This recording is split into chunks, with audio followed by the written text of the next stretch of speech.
ധനം ബിസിനസ് മീഡിയയുടെ ഇന്നത്തെ ബിസിനസ് പൾസിലേക്ക് സ്വാഗതം. ഞാൻ സുരേഷ് കുമാർ.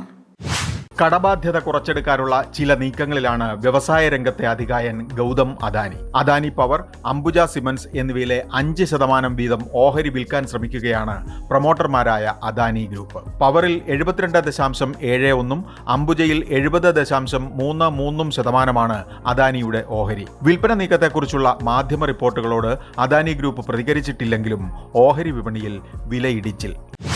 ഇന്ത്യയുടെ മൊത്ത ആഭ്യന്തര ഉൽപാദന വളർച്ച അഥവാ GDP വളർച്ച 6% താഴുന്നുവെന്നാണ് പുതിയ വിലയിരുത്തലുകൾ. ജൂണിൽ അവസാനിച്ച 3 മാസത്തെ അവലോകനമാണ് ഇത്. കഴിഞ്ഞ 6 ത്രൈമാസങ്ങളിൽ ഏറ്റവും താഴ്ന്ന നിരക്ക് ഇതാണ്. എന്താണ് കാരണം? സർക്കാരിന്റെ മൂലധന മുടക്ക് കുറഞ്ഞു. നഗരങ്ങളിലെ ഉപയോക്താക്കളുടെ കോൺഫിഡൻസ് ഇടിഞ്ഞു. പറയുന്നത് നിക്ഷേപ വിവര വായ്പാ റേറ്റിംഗ് ഏജൻസിയായ ICRA. Reserve Bank governor Shaktikanta ദാസിന് വീണ്ടും ബഹുമതി. സെൻട്രൽ ബാങ്കർ റിപ്പോർട്ട് കാർഡ്സിൽ അദ്ദേഹത്തിന് 2ാമതും A+ റേറ്റിംഗ്. 3 പതിറ്റാണ്ടായി വർഷം തോറും പ്രസിദ്ധീകരിച്ചു വരുന്ന ഗ്ലോബൽ ഫിനാൻസ് മാഗസിന്റേതാണ് പുരസ്കാരം. പ്രധാനമന്ത്രി നരേന്ദ്രമോദി അഭിനന്ദിച്ചു.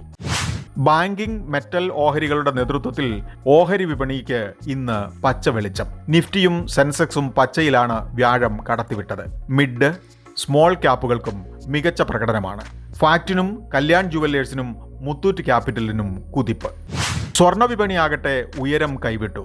ഗ്രാമിന് 30 രൂപ കുറഞ്ഞ് പവന് 53,440 രൂപയായി.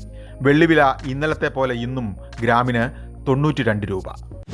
പോർച്ചുഗൽ ഫുട്ബോൾ ഇതിഹാസം ക്രിസ്ത്യാനോ റൊണാൾഡോ തുടങ്ങിയ പുതിയ യൂട്യൂബ് ചാനലിന് റെക്കോർഡ് നേട്ടം. ലോകമെമ്പാടും ആരാധകരുള്ള താരത്തിന്റെ പുതിയ അക്കൗണ്ട് 1.5 മണിക്കൂറിൽ 10 ലക്ഷം വരിക്കാരെന്ന നേട്ടമാണ് സ്വന്തമാക്കിയത്.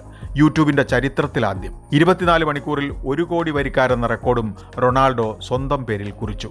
അതാണ് ഫുട്ബോൾ ലഹരി, റൊണാൾഡോ ലഹരി. ബിസിനസ് വാർത്താവിശേഷങ്ങൾ വിശദമായി വായിക്കാൻ ധനം online.com.